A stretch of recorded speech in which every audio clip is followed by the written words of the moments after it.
Once you get the basic piece, you can enjoy a variation.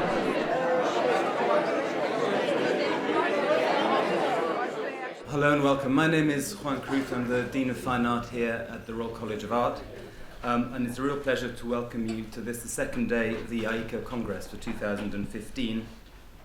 Who Cares? Cultural Intelligence, Value, Veneration and Criticality, a symposium organised in partnership with Culture+Conflict and hosted between the National Gallery, Canada House, the Courtauld. I gather there was a very full day yesterday, and then today here at the Royal College of Art. On behalf of AICA International and the British section of AICA, our thanks go to the Royal College of Art for hosting us today. And for those of you who were at Matthew Bound's lecture at the Courtauld Institute last night, the theme for today's symposium developed from my reading of Matthew Bound's essay in the Times Literary Supplement on the contemporary work of art as crypto-relic.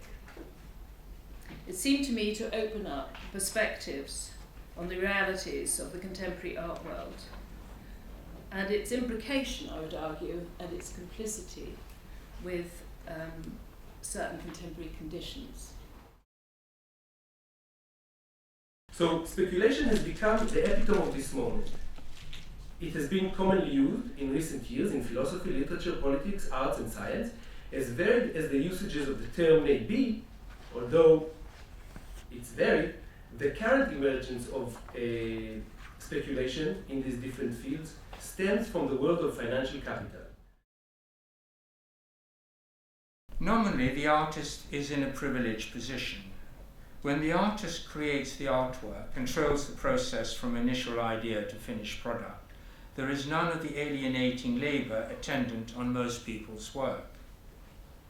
Curiously, once the art object enters the market, it metamorphoses into a product which is often completely alien to the artist's intention, insofar as everyone who handles the purchase and sale of said object does so for reasons which may have little to do with the original concept behind its creation. As large public institutions have evolved in the last decade or so, it's interesting to see how they increasingly adopt the format of the event. Look at how much interactive and performance art gets presented in public venues, and you start to get a sense of this shift. It's not necessarily the object that matters, although there is an object. It's the event that matters. Because, of course, an object presented is an event. What the labour which is occluded or obscured in this kind of situation is actually what is the opposite of scarcity. That which produces material abundance and social prosperity. Finally, I've got a few observations about why I think the art market continues to rise. The first point, the art market will tell you that art became a sort of safe refuge in a fragile economy, and the stock markets were wobbly, demand collapsed, so rich people were still rich, so everyone carried on buying art. I think that's total baloney. Basically, I think the sort of continued rise of the art market is down to quantitative easing. In 2009, world governments printed 25% of global GDP as electronic money, and obviously they've printed more since. That's created asset bubbles, of which art and the London property market are obvious examples. Second thing I draw attention to is the American and European Union's clampdown on anonymous offshore bank accounts. It's much harder now to set up an anonymous bank account where you can hide your money to avoid paying taxes, and that makes art a more useful way than ever to conceal your wealth. Down to business. Every day for a year, we did a deal with American Express through the London School of Economics, who agreed to supply us with current Financial Times stock exchange data, which had a fleeting but intense value as a commodity, very much related to duration. The hotter the information, the higher the value. Ours was delayed by 15 minutes. So that rather than getting it straight off the trading floor, there was this delay so that people could get in and make cash first. We wouldn't have known how to anyway, and we weren't looking to do that. Rather than using the data to make money, We run it through computer software which was designed for creating virtual landscapes used in computer games. By staging a collision between abstraction and fantasy, our aim was to lay waste to them both. I started to think that commodification wasn't so much the issue as attainability.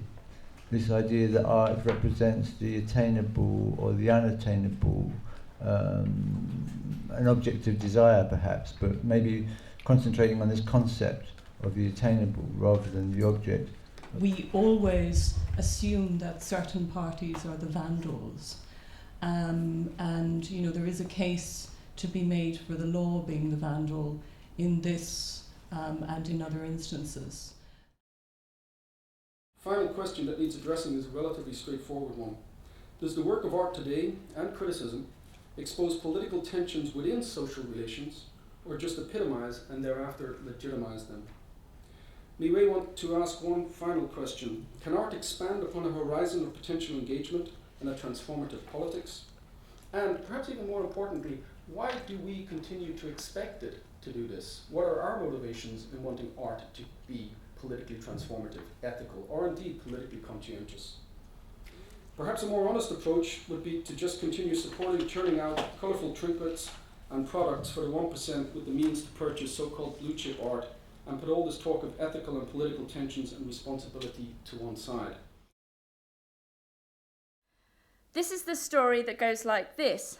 Care, collectivity, solidarity, altruism, love, commonality are fundamentally inessential to the ongoing reproduction of capital, that they are opposed to it and must be swept out of the way such that capital can go about its business without interference.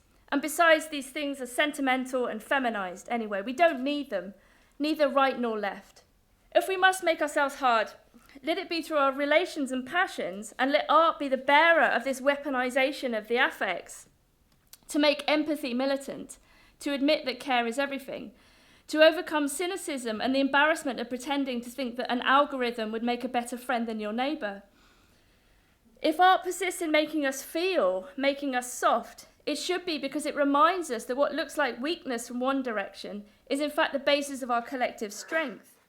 Art does not need to be explicitly political to do this. So on the one side we have this spectacular, branded, usually painted work for decorating billionaires, museums and living rooms, creature of public relations and social media popularity, and on the other, politically engaged radical art centred on documentary and defended and informed, and in enacting and engaging with some quite difficult political theory. And that would be a nice simple opposition, but I don't think we can stop there, because in some senses they're not separate, but they feed off each other quite a bit. And at the extreme of their association, there's a perverse paradox. Some collectors do buy the work of the biennial world, and may even buy bookworks that refer to political catastrophe. This is particularly so of large-scale photography, which comes close to being used as a sort of new history painting. Batinsky has often said that his pictures enact the contradiction of environmental conscience and consumerism, and the allure of a Batinsky print brings into view the tangled net of two emotions as viewers admire and consume the image of their own destruction. It is, of course, a question of our continued ability to enter into political action. We must not ask artists to be better, to do otherwise. They must continue to fully exercise their liberty without being militant, but by taking all the risk that the simple creative act implies and offer us as a promise. So I give last word to Don DeLillo again. Quote, "What terrorists gain, novelists lose. The degree to which they influence mass consciousness is the extent of our decline as shapers of sensibility and thought. The danger they represent equals our own failure to be dangerous. Without danger, I finish, there is no creation. And our common fight must lead us far from abusive power of safety reasons, police control and censorship. The fight for the absolute freedom of all artists is our hope. Thank you.